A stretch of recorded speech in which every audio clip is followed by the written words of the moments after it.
My name's Alexis Lazo. I'm 20 and I go to Cal State Long Beach and I'm a junior, but I'm also originally from San Diego, California.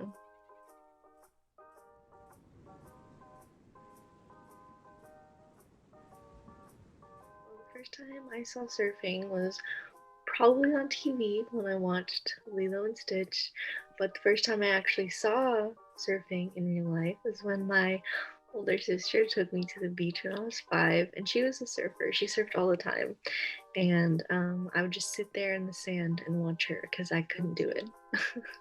I'm from San Diego, so I would go to Carlsbad, Oceanside, and like Pacific Beach. Oh, nice. Were the waves nice over there? I mean, it's California, so the waves aren't the best, but you know. Mm, yeah, where do you think the waves are best? Like, if you just had to pick Hawaii or something. Hawaii, now, have you ever been there and, surfed or got to see them? I've never surfed in Hawaii, but I have been to Hawaii. I would love to surf there though. Like, oh, nice. Did you feel a difference while seeing surfers in Hawaii than seeing surfing back in California? Surfing is honestly like, just like from what I've seen, it honestly just seems like surfing is a part of like Hawaiian culture. It's very, I mean, they live on an island, so it just seems like it's like a part Did of you, their culture. Like, I don't know shit about like Hawaiians and their culture and like surfing, but I just know there's a lot of surfers. Like, everybody's always walking around with a surfboard or wearing a wetsuit. Like, it's just something that you see all the time. And like, I'm sure you see that all the time in California also. But yeah. Hello, welcome to this commercial break.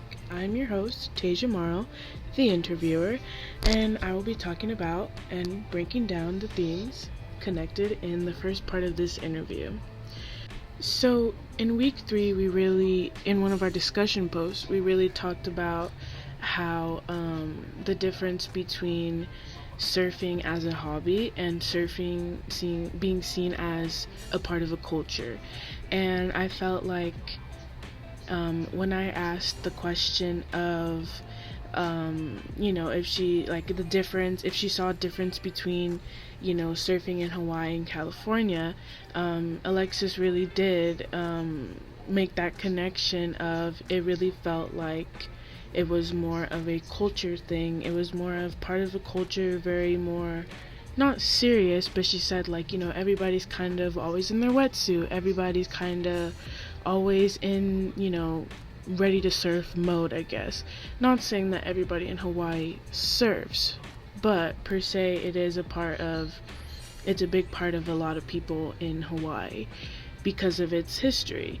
And she even also said about herself that she didn't really, as a Californian surfer, she didn't really know a lot about the history behind surfing, or even just like the Hawaiian descent that it has with it. She just kind of knew the basics of that it started in Hawaii.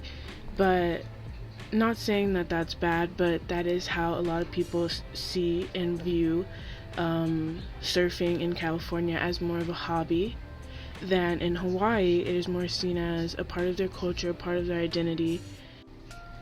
So another theme that we connected in Alexis's interview was how she talked about living in San Diego, and since San Diego is considered a beach city, so it is more accessible. She did say that being close to the beach and living in a beach city, it definitely made it easier for her to want to surf, and just surfing being the norm. We talked about how like in her school they had a surf club, and even in my school we had a surf club, and I live in Long Beach, so we kind of talked about how maybe in a school like in a school in Fresno, or a school in somewhere that's not by the beach probably wouldn't have that surf club, or probably doesn't have more of a heavy surfer beach influence than that would. And she said that, since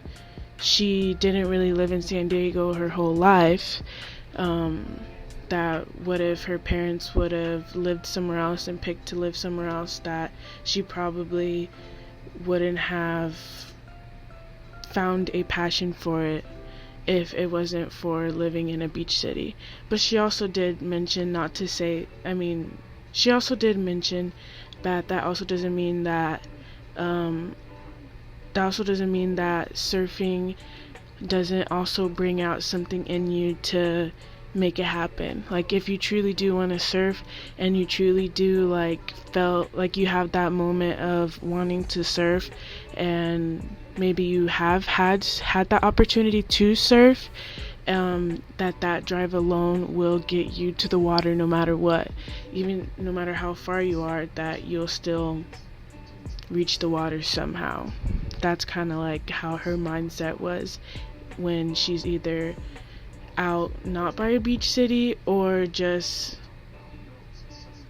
from experiences with her other surfer friends and how they felt with living in other cities that are not by the beach.